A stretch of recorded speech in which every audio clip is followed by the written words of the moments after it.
Sarah Chin never imagined her nursing degree would lead her to the outer rim of the galaxy. The human woman stood at the entrance of the makeshift medical center on Kepler 452c, watching purple clouds drift across the orange sky.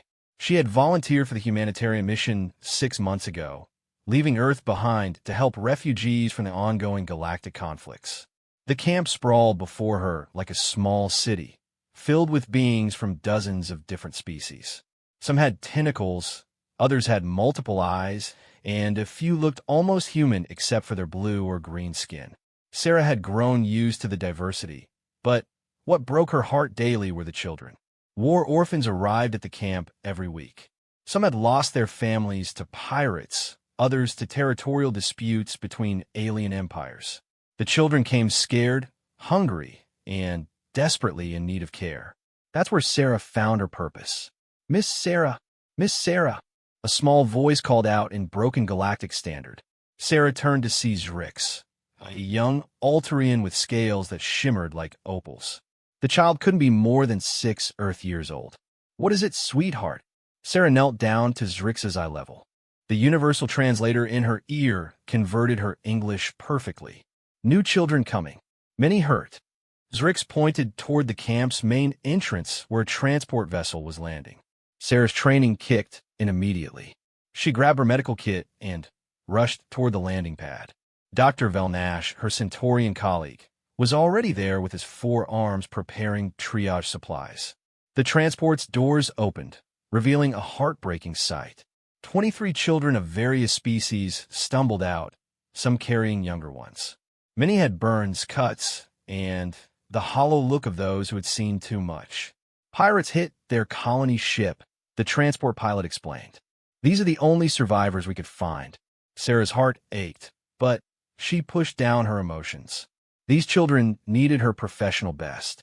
"Okay, everyone, let's get you checked out and comfortable," she announced in her calmest voice. Among the group, 3 children stood out. They looked almost human, but with subtle differences, slightly elongated ears, eyes that seemed to shift between gold and amber, and an ethereal quality to their pale skin. The oldest, a girl who appeared about 12, held the hands of 2 younger ones, boys who might have been 8 and 6. "What species?" Sarah quietly asked Dr. Velnash. The Centaurian's antennae twitched, a sign of confusion. "Unknown. Their biomarkers don't match anything in our database." Sarah approached the trio carefully. The girl watched her with intelligent, wary eyes. "Hello, I'm Sarah. I'm here to help. Can you tell me your names?"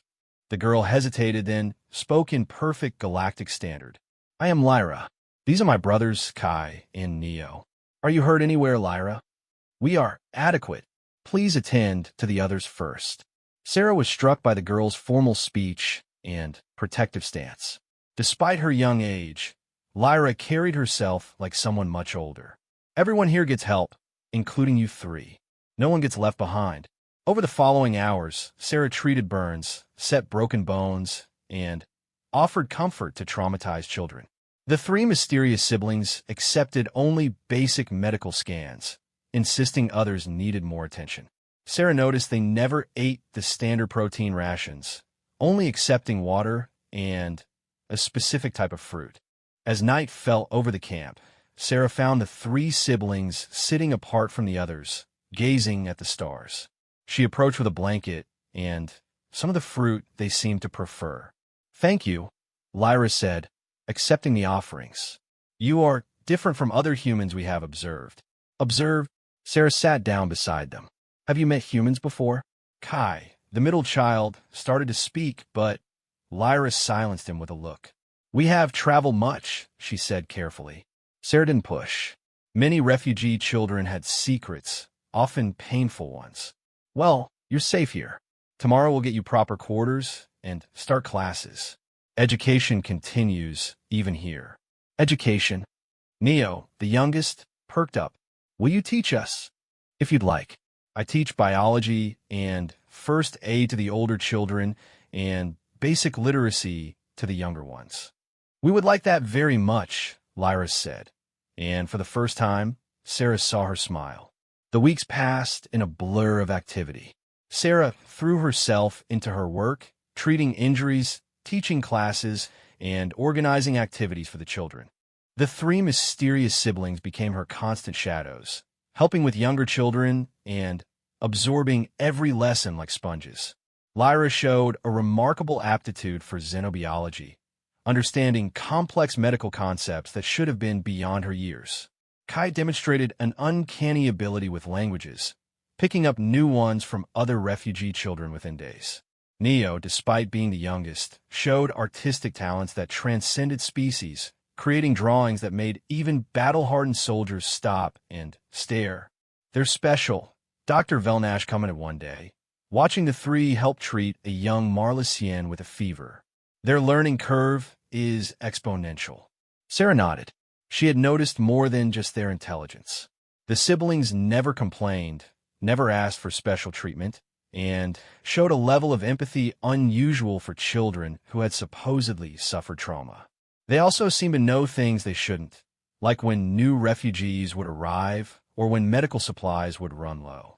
One evening, after a particularly difficult day when they'd lost a young patient to injuries too severe to treat, Sarah found herself crying behind a medical center.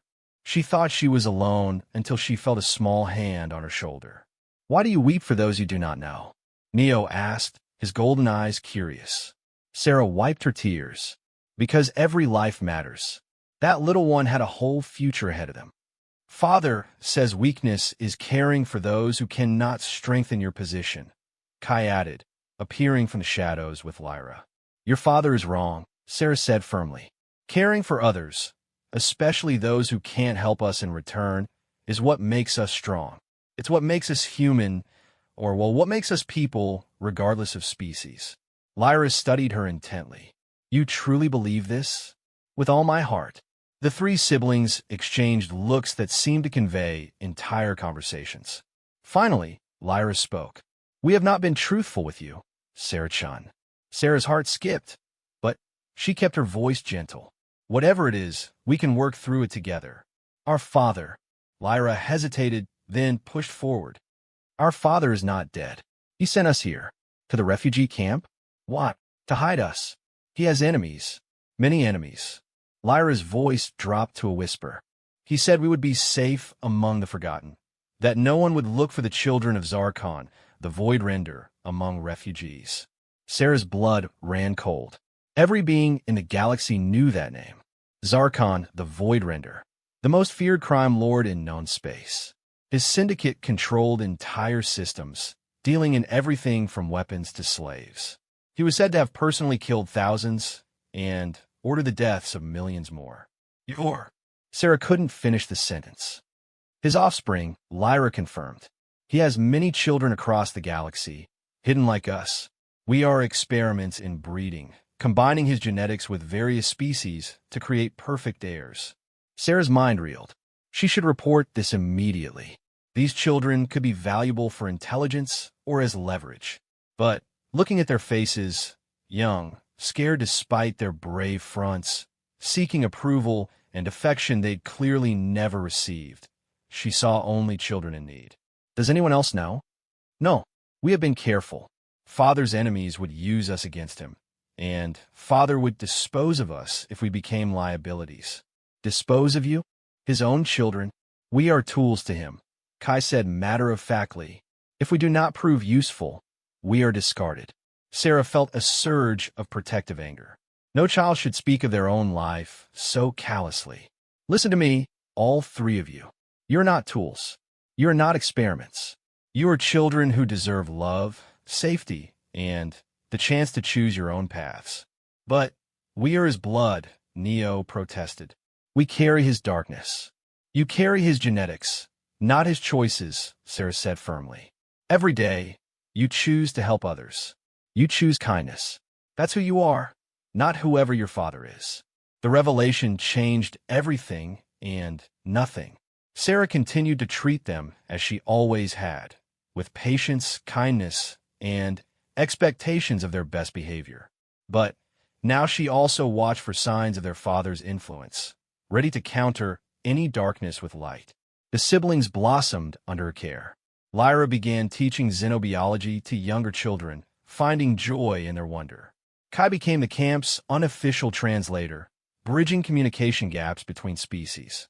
Neo's art began depicting hope rather than the dark images he'd initially drawn. 3 months into their stay, disaster struck. Pirates attacked a nearby settlement, and refugees flooded into their camp. Resources stretched thin, and tensions rose.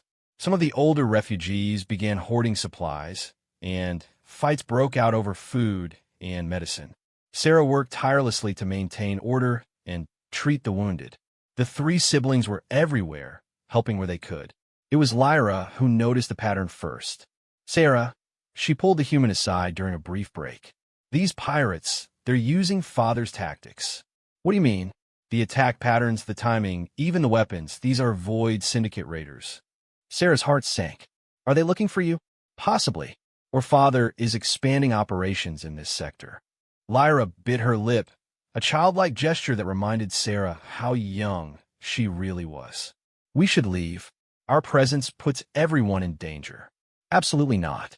Sarah's response was immediate. We'll increase security, but you're not going anywhere.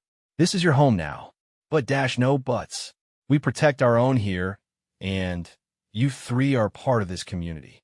The attacks continued sporadically over the following weeks. Each time, the camp's defenders managed to repel them, but resources dwindled.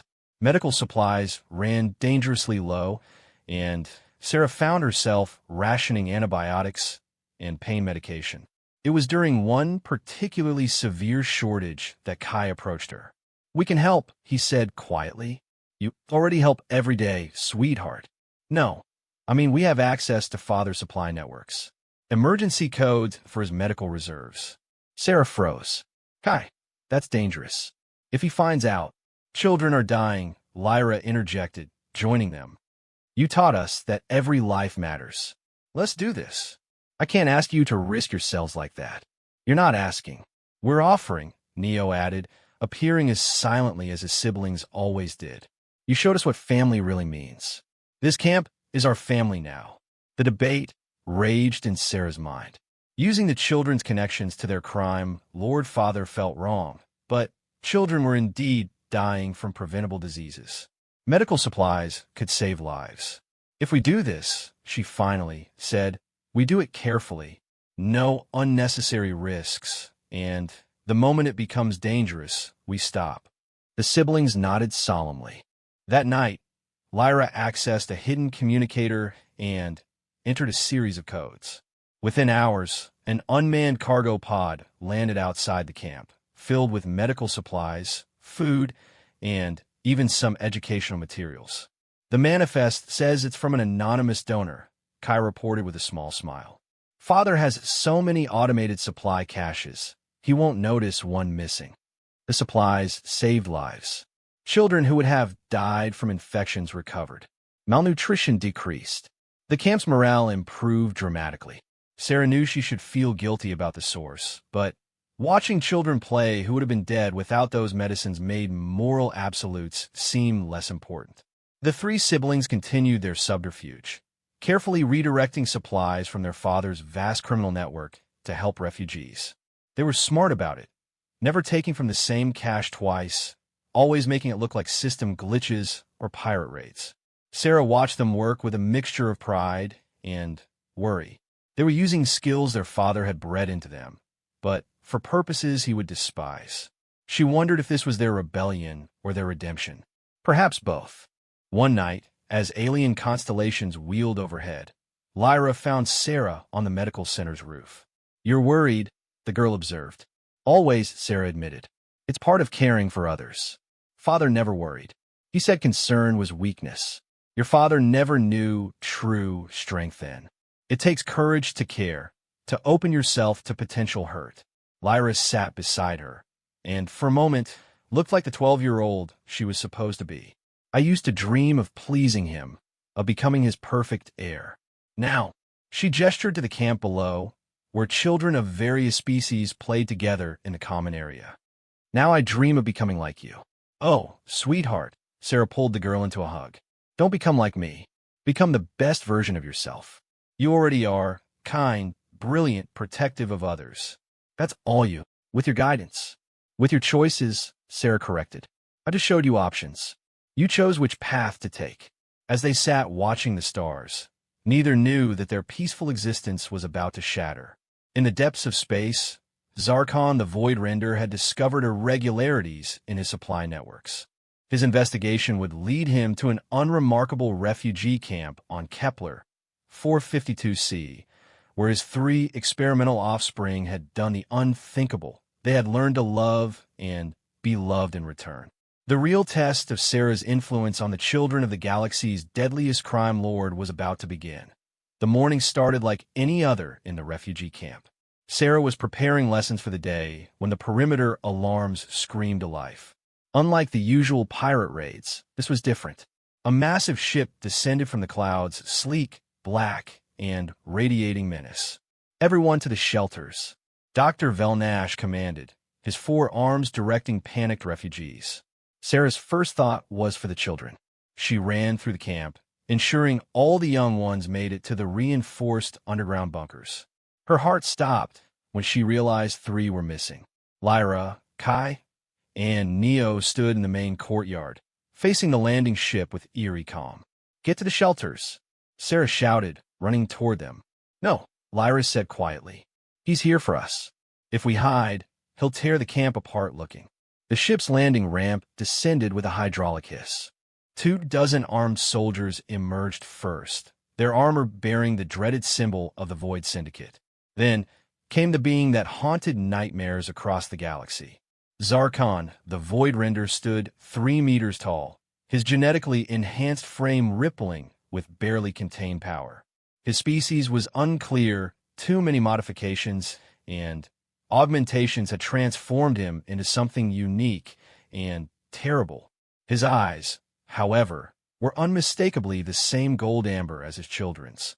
"My wayward experiments." His voice rumbled like distant thunder. "You've caused me considerable inconvenience." Sarah moved without thinking, placing herself between the crime lord and the children. They're under the protection of the Galactic Humanitarian Alliance. Zarkon's laugh was like breaking glass. "How amusing. A single human thinks paperwork will stop me." His eyes narrowed. "You're the one who corrupted them." Sarah Chun, Earth nurse, volunteer, bleeding heart. "I taught them basic decency. Apparently something you forgot to include in their education." The crime lord moved faster than should have been possible for someone his size. In an instant, he had Sarah by the throat, lifting her off the ground. "I could crush you like an insect." "Father, stop." Lyra's voice cracked with desperation. "Please." Zarkon paused, looking at his daughter with curiosity. "You beg for this creature?" "What?" "Because she matters." Kai stepped forward. "Because she showed us we matter.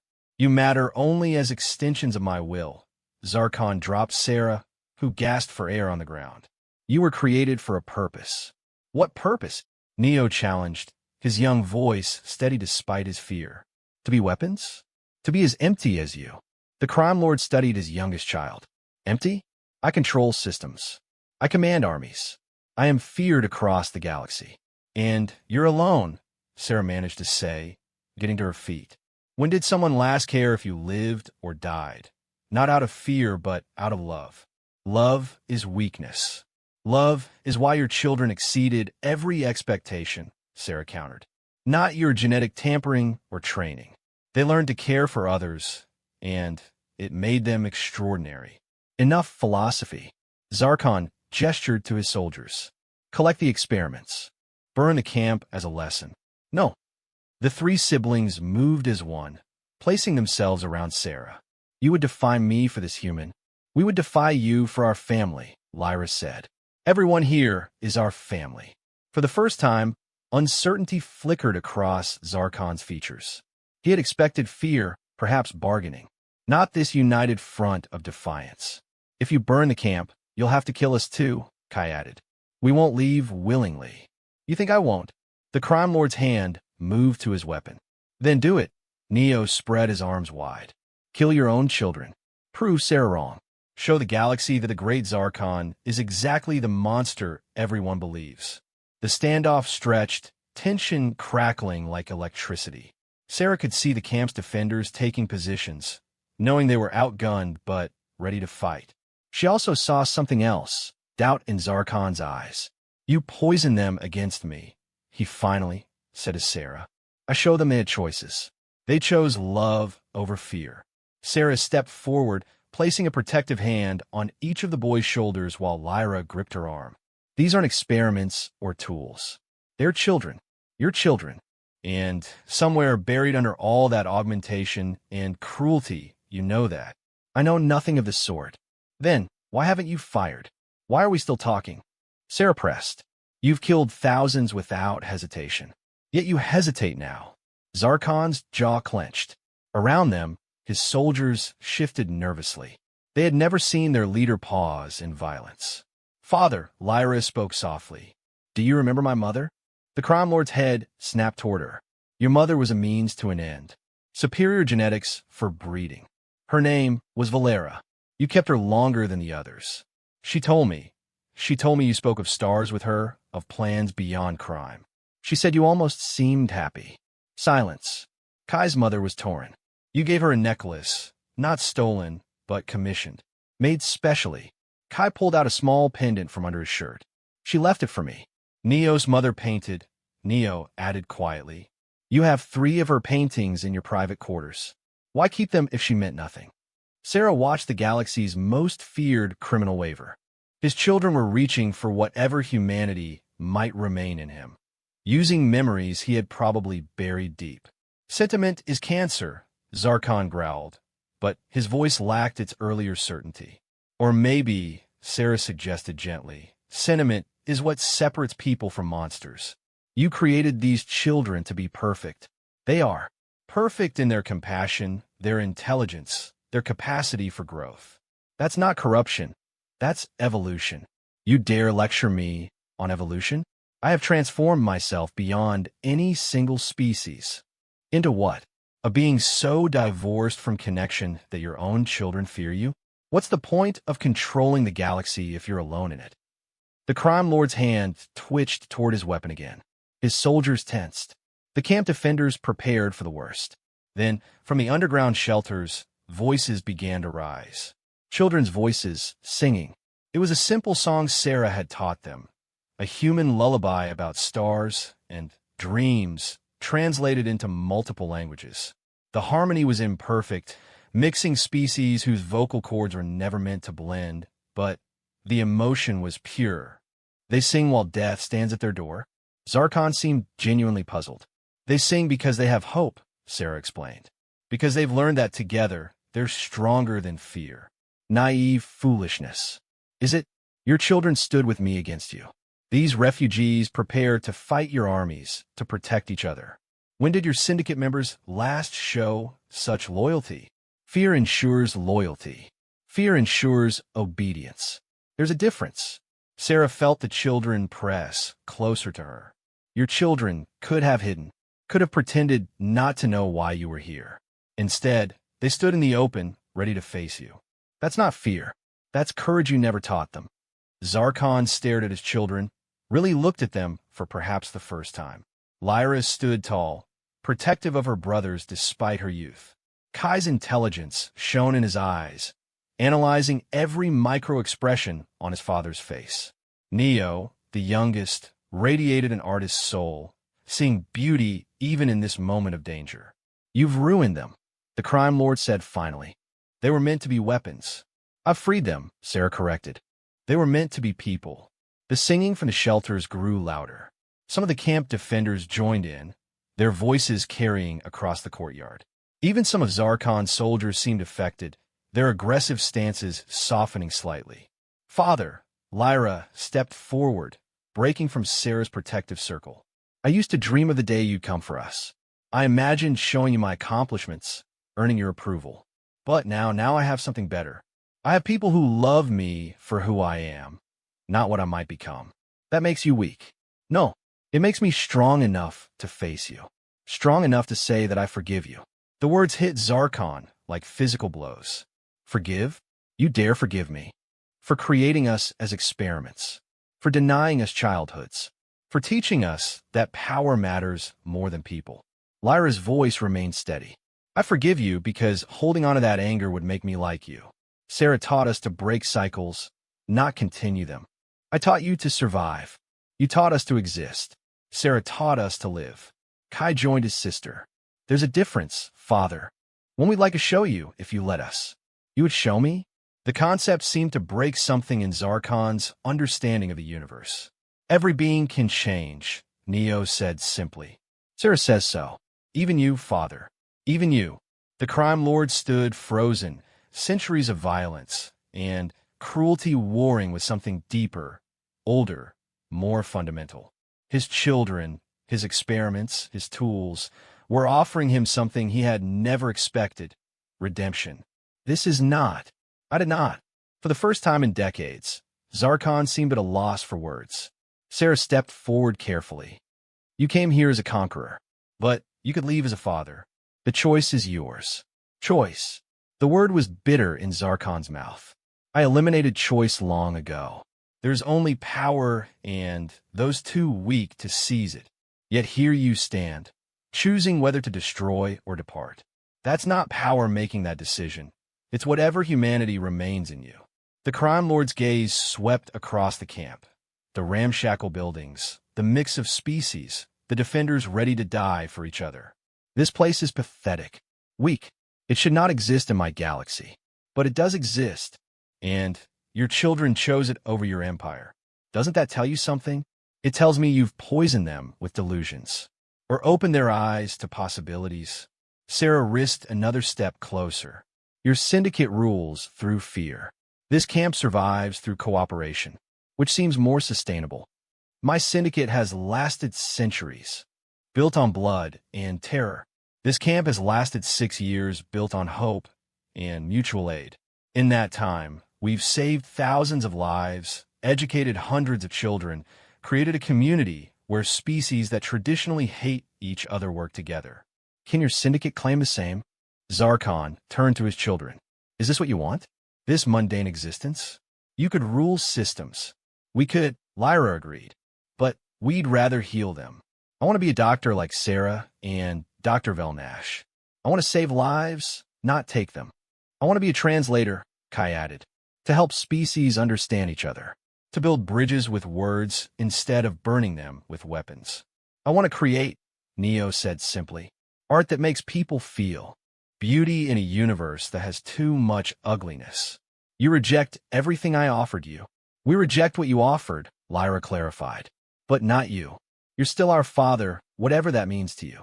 We would like you to see what we've learned, to understand why we choose this.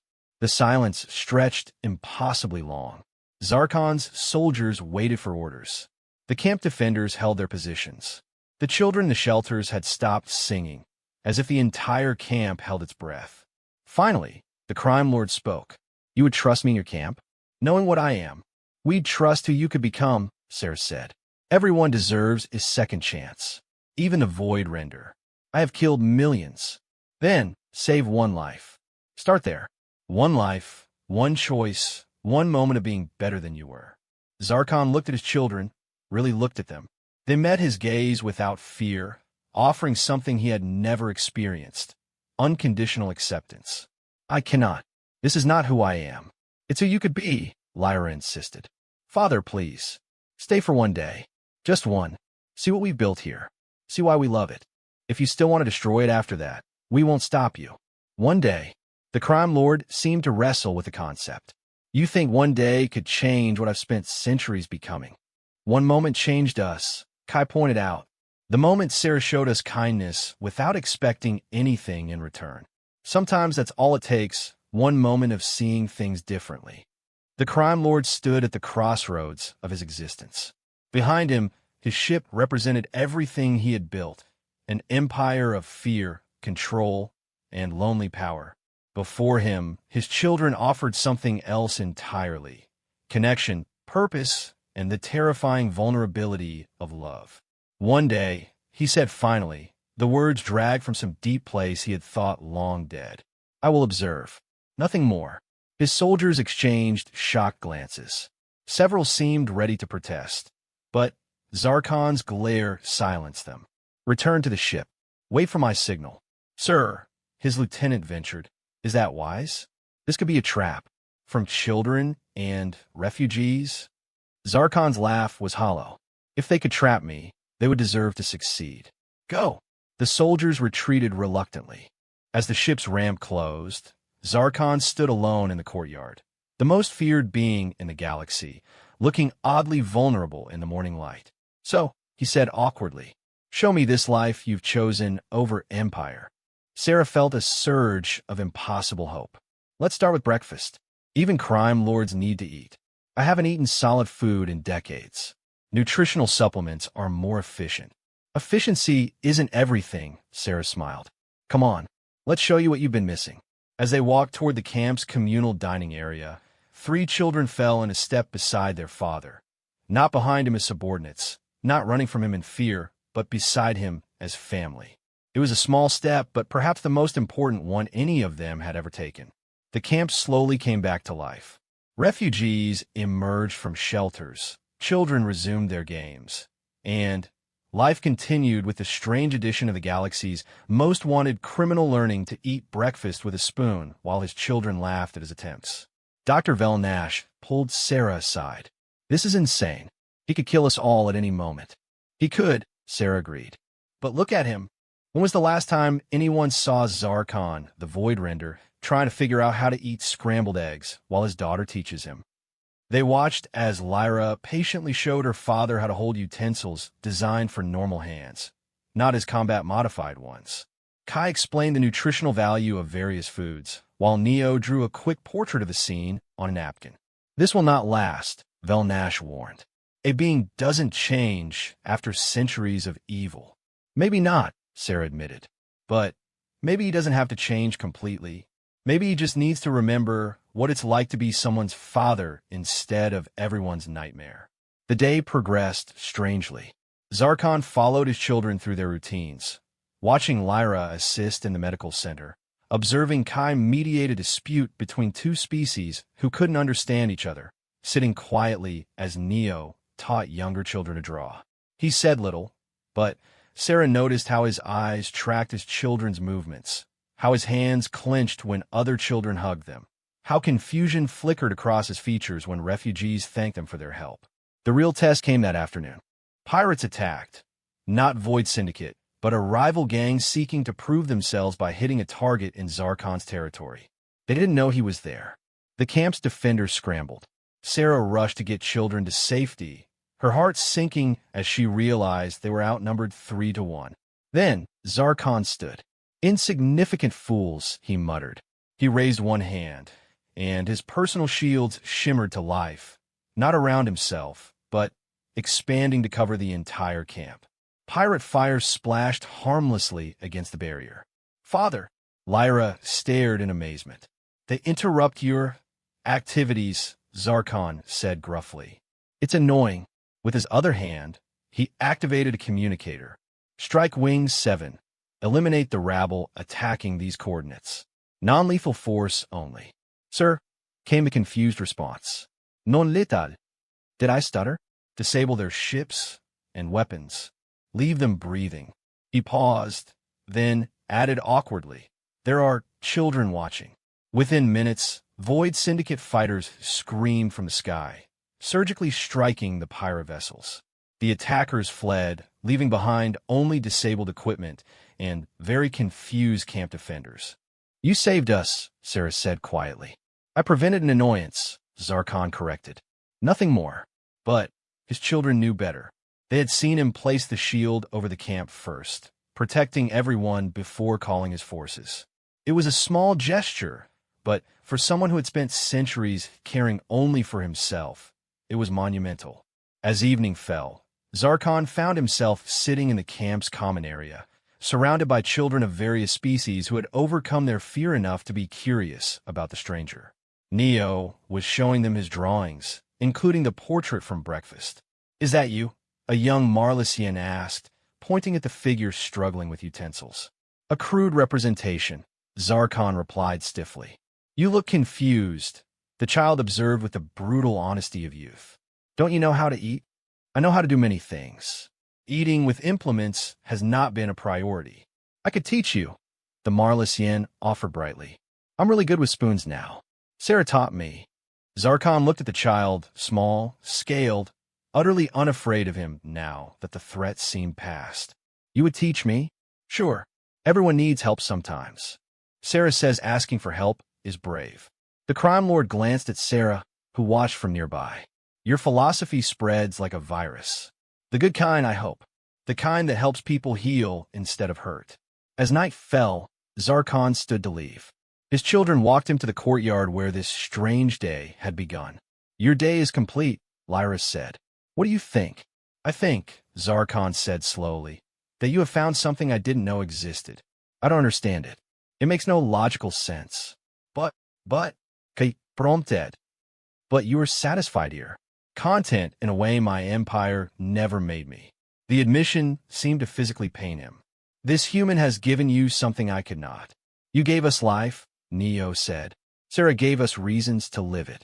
She gave us choice, Lyra added. The choice to be more than weapons. And what choice do I have? The question slipped out before Zarkon could stop it. After centuries of being what I am. The same choice you made today, Sarah stepped forward. To protect instead of destroy. To question instead of command. To be a father instead of just a gene donor. One day changes nothing. One day changed everything, Lyra disagreed. You saved the camp. You ate breakfast with us. You let children teach you. When was the last time you did any of those things? Zarkon had no answer. He looked up at the stars, then back at his children. If I return when I return, what then? Then we continue, Sarah said simply. One day at a time. One choice at a time. One chance at a time. The crime lord nodded slowly. Without another word, he walked to his ship. But just before the ramp closed, he turned back. Tomorrow, he said, the word carrying the weight of possibility. I will consider tomorrow. The ship lifted off, leaving 3 children and 1 human nurse standing in a refugee camp that had just played host to the impossible, the galaxy's deadliest criminal taking his first steps toward redemption. He'll be back, Lyra said confidently. How do you know? Sarah asked. Because for the first time in his life, he has something to come back to. The girl smiled. He has us. And we have you. That's enough to start with.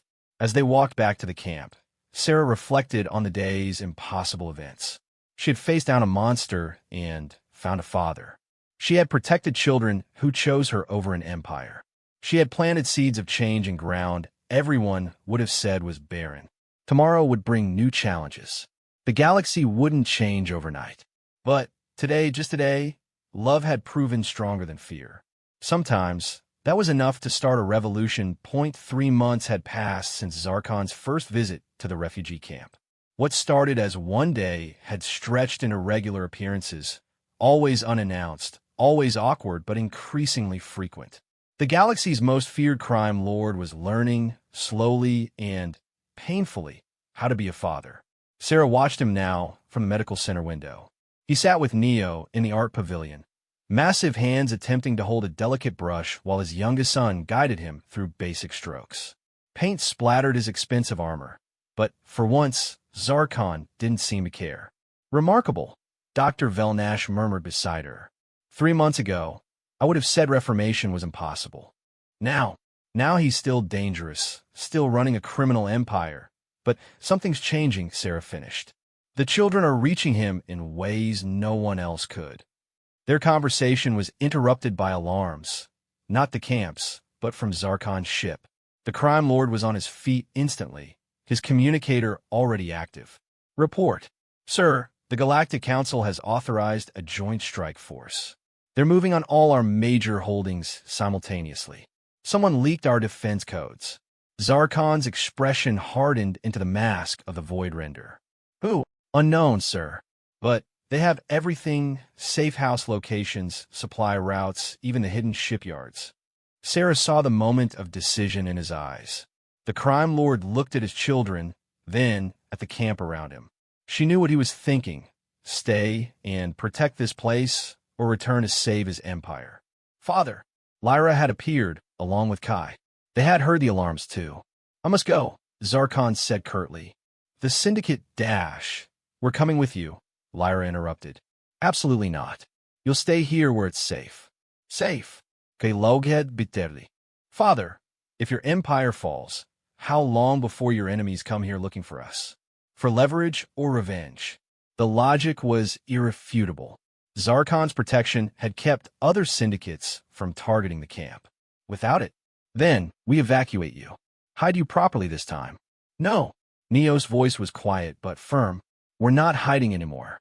We're your children. If the family business is in trouble, we help. This isn't a family business. Zarkon roared. It's a criminal empire built on blood and fear. Then, maybe it's time to change that, Lyra said calmly. Father, you spent 3 months learning there might be another way. Now's the time to prove it. Sarah stepped forward. They're right. Running won't solve anything. But perhaps there's another option. Enlighten me, human. Fight back, but differently. You have the greatest strategic mind in the galaxy. Use it for something besides destruction. Zarkon stared at her. You're suggesting I save my criminal empire with what? Kindness. I'm suggesting you transform it into something else. Something your children could be proud to inherit. The crime lord looked at his 3 children. Lyra with her healer's heart, Kai with his gift for connection, Neo with his artist soul. They were everything his empire wasn't. Even if I wanted to, it's impossible.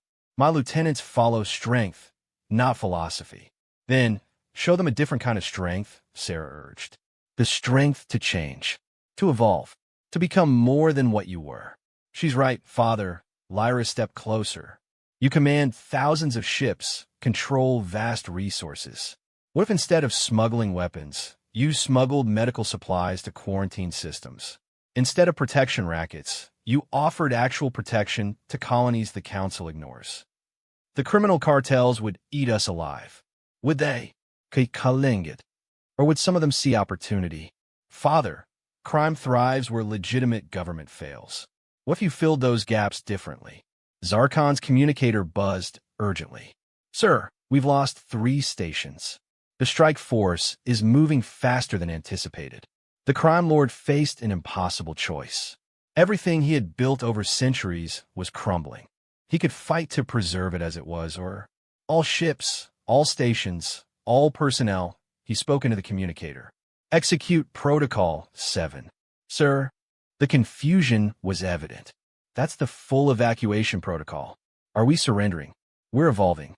Abandon all contraband. Dump the slave cargo freed with supplies and transport home. Secure only personnel and legitimate resources. Sir, that's everything illegal we have. I am aware. Zarkon's voice carried the iron will that had built an empire. Do it. Then converge on these coordinates. He transmitted the location of the refugee camp. Father, Lyra breathed. Are you sure? No, he admitted. But you 3 seem to be. You've poisoned me with hope, and now we'll see if it's terminal. The next hours were chaos. Ships began arriving at the camp. Not the sleek warships of before, but cargo haulers, medical frigates, transport vessels. Thousands of beings poured out. Humans, aliens, all wearing Void Syndicate colors but looking lost. These are your people? Sarah asked, watching the crowd grow. Criminals, outcasts, those with nowhere else to go, Zarkon confirmed. Much like your refugees, actually. Only they chose crime instead of camps. And now they'll choose again, or leave. But the Void Syndicate, as the galaxy knew, it is dead. The Galactic Council Strike Force arrived to find empty bases and freed prisoners. Their grand assault fizzled into confusion. Meanwhile, at the refugee camp, something unprecedented was happening. Zarkon stood before his assembled forces, nearly 10,000 beings who had followed him out of fear or profit. Now he offered them something else. The Syndicate is finished, he announced, his voice carrying across the crowd. The old ways die today, but you don't have to die with them. Murmurs of confusion and anger rippled through the ranks. Several lieutenants pushed forward. You've gone soft, one accused. These months with these brats have made you weak. Perhaps, Zarkon agreed, surprising everyone. Or perhaps I found a strength I didn't know existed. Look around you. This camp survives on cooperation. Different species, working together, building something. We've spent centuries tearing down. What have we tried building up? Pretty words, another lieutenant spat. But the galaxy doesn't run on pretty words. It runs on power. Then, let me show you power.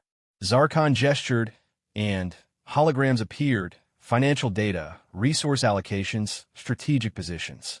Even gutted of illegal operations, we control shipping lanes, own stations, have the loyalty of thousands. We could become the largest humanitarian fleet in the galaxy. Humanitarian? The word was said like a curse. Medical supplies to plague worlds. Evacuation services for disaster zones. Protection for colonies too poor for council attention. Lyra stepped forward, adding her voice. Real work. Honest work. Profitable work, if structured right. Listen to her, someone called out mockingly. The boss's little princess playing at reform. The insult hung in the air. Everyone waited to see if the old Zarkon would emerge, would destroy the dissenter. Instead, he did something unprecedented. He laughed. Yes, listen to her. Listen to all three of them. They've learned something we forgot, that there's strength beyond violence, profit beyond theft, power beyond fear. This is madness.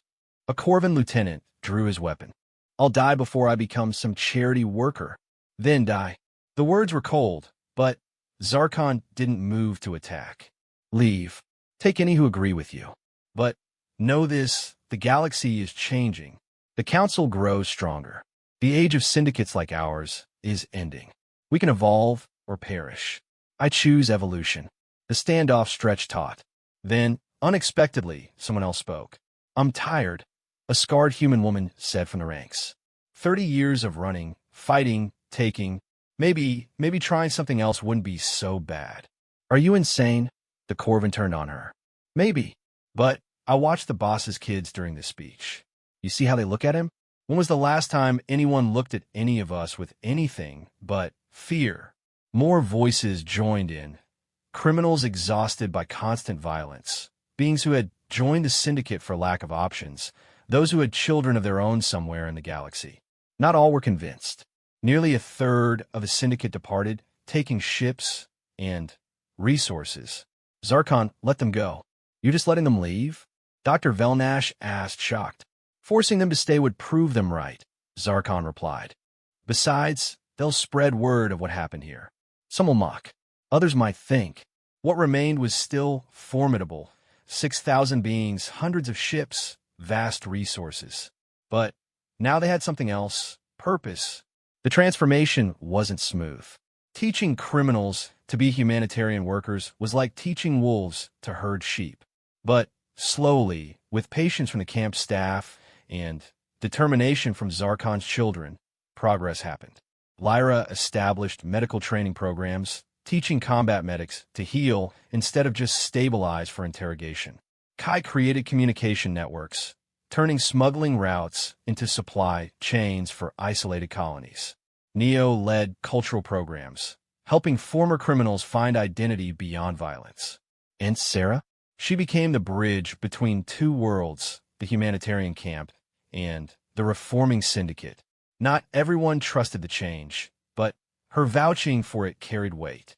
The real test came 6 weeks later. A plague outbreak on Kepler. 7 threatened to kill millions. The Galactic Council's response was typically slow, bureaucracy, and jurisdiction debates while people died. We could help, Lyra proposed at the joint planning meeting. We have the ships, the supplies, the personnel. It's council space, one of her father's former lieutenants protested. They'll arrest us on sight. Let them try to arrest us while we're saving lives, Zarkon growled. Prepare the fleet. We move in 6 hours. Father, Kai warned, this could be seen as an invasion. Good. Let them see the Void Syndicate invading with medical supplies and doctors. The fleet that descended on Kepler 7 was unlike anything the galaxy had seen. Former pirate vessels had been converted to hospital ships. Weapon ports now launched supply pods. Soldiers who once spread fear now distributed medicine. The council forces arrived to find former criminals working alongside refugees to establish treatment centers. They found Zarkon himself, the most wanted being in the galaxy, personally overseeing supply distribution. You're under arrest, the council commander stated, though he sounded uncertain.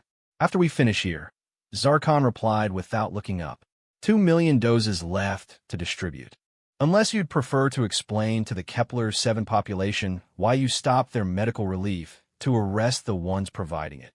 The commander looked around at grateful colonists, at former criminals, and refugees working side by side, at 3 children coordinating the massive operation with remarkable efficiency.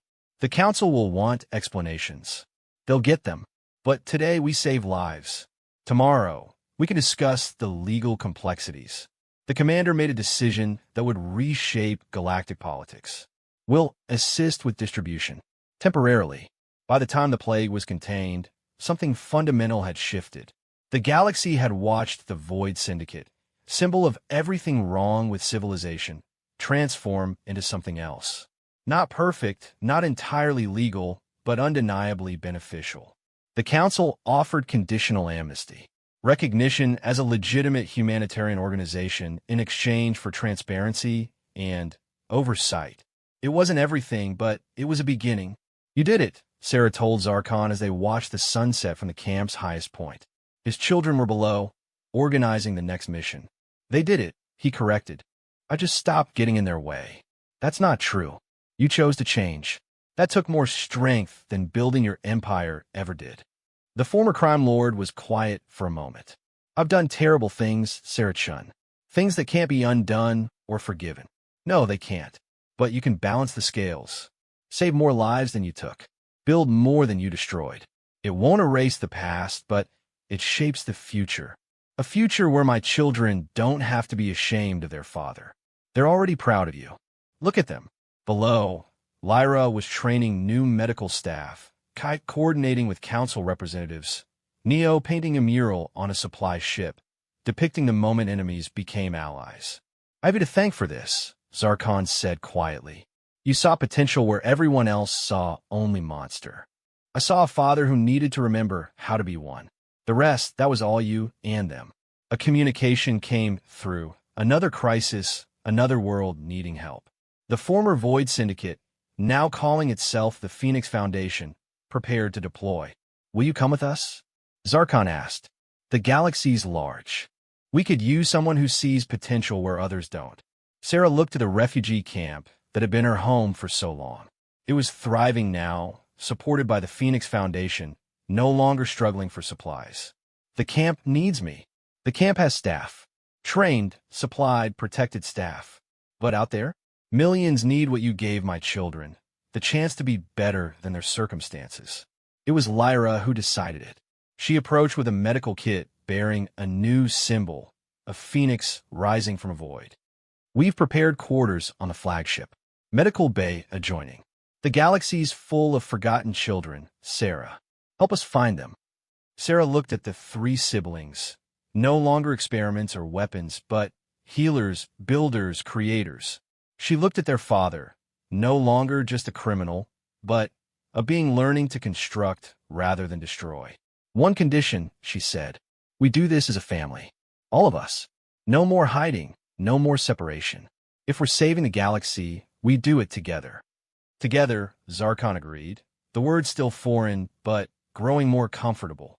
As the Phoenix Foundation fleet prepared for departure, Sarah Chun, Earth Nurse, Volunteer, and Accidental Transformer of Destinies, packed her few belongings. She had come to a refugee camp to help forgotten children. She had ended up reforming the galaxy's greatest criminal and reshaping the underworld itself. The camp staff gathered to see them off. Dr. Velnash shook his head in amazement. 6 months ago, if someone had told me Zarkon, the Void Render, would be leading humanitarian missions, you'd have called them insane, Sarah finished. Sometimes insanity is just another word for hope. The flagship lifted off, carrying an unlikely family toward an uncertain but promising future. In the cargo holds were medical supplies instead of weapons. In the crew quarters were former criminals learning to heal. On the bridge stood a father and his children, charting a course not for conquest, but for redemption. The galaxy watched in wonder as the Phoenix Foundation responded to crisis after crisis. Planets that had cowered from the Void Syndicate now welcomed their successors. Children who would have grown up in fear now had heroes who looked like them, scarred, imperfect but trying. And at the heart of it all was a simple truth Sarah had always believed: everyone deserved a second chance. Even the monsters, especially their children. Years later, historians would mark this transformation as a pivotal moment in galactic history. Not because an empire fell or a war was won, but because one human saw children where others saw experiments. Because those children chose love over legacy. Because a monster remembered how to be a father. The Phoenix Foundation grew into the largest independent humanitarian organization in the galaxy. Former criminals became doctors, teachers, protectors. The children of forgotten colonies found hope in unexpected places. And somewhere among the stars, a nurse from Earth continued to do what she did best: seeing potential where others saw only problems, teaching that strength came not from power but from purpose, and proving every day that the smallest acts of kindness could reshape the universe. Sarah Chun had become a hero to alien children across the galaxy. The fact that their father had been the deadliest crime lord in known space, that just made the story better. After all, the greatest redemptions always came from the darkest places. And sometimes all it took was someone willing to hold up a light and say, "You could be more than this." The galaxy was vast, full of forgotten children and lost souls. But now they had hope. They had the Phoenix Foundation. They had proof that anyone could change. Most importantly, they had each other. And that, Sarah knew, was how you really saved a galaxy, one heart at a time, one choice at a time, one family at a time. Even if that family included the former Void Render and his genetically enhanced children. Perhaps especially then, the stars beckoned with new crises and opportunities. Sarah Chun, unlikely mother to an impossible family, smiled and faced them head on. There was work to do, lives to save, and children to remind that they were more than their origins. The adventure was just beginning.